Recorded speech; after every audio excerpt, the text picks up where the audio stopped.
எங்கள் வீட்டில் எல்லா பொருளுமே அந்தந்த இடத்துல கண்டபடி கிடக்கும். அப்போல்லாம் வீட்டில் இருக்கவங்க கேள்வி கேட்பாங்க, என்ன இப்படி போட்டு வச்சுருக்க அப்படி சொல்லிட்டு.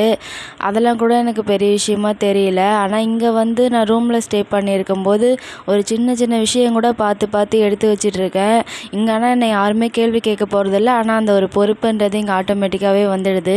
தனியாக சர்வைவல் பண்ணும்போது இவ்வளோ விஷயத்த நான் நிறையா கற்றுக்கிறேன். நார்மலாகவே நைட்டில் ஒழுங்காக தூங்கவே முடியல. இதில் வேறு இந்த பேன் தொல்லை வேறு ரொம்ப பேன் அதிகமாக இருக்கு அப்படின்றதுனால பேன் மருந்து தான் வந்து யூஸ் பண்ணலான்னு சொல்லிட்டு வாங்கிட்டு வந்து ரெடி பண்ணி வச்சுருந்தேன். பேன் மருந்து போட்டு ஒன்ஸ் வாஷ் பண்ணிட்டாலே எல்லா பேனும் ஈரும் கொட்டிக்கும் அப்படின்றதுனால. எப்போ விடியுது எப்போ நைட் ஆகுது எதுவுமே தெரிய மாட்டேது. நேற்று வந்து செகண்ட் ஷிஃப்ட்டு. நைட்டு வீட்டுக்கு வர்றதுக்கே 11:45க்கு மேலே ஆயிடுச்சு.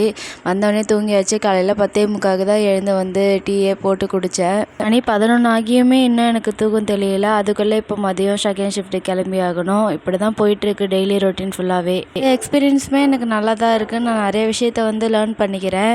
ஆனால் என்ன ஒன்று, என் ஃபேமிலி, என் வீடு, நான் பார்த்து பார்த்து பண்ண எல்லா விஷயத்தையுமே ரொம்ப மிஸ் பண்ணுறேன். இதெல்லாம் எப்போ நான் போய் சீக்கிரமாக பார்ப்பேன் அப்படின்ற மாதிரி இருக்குது.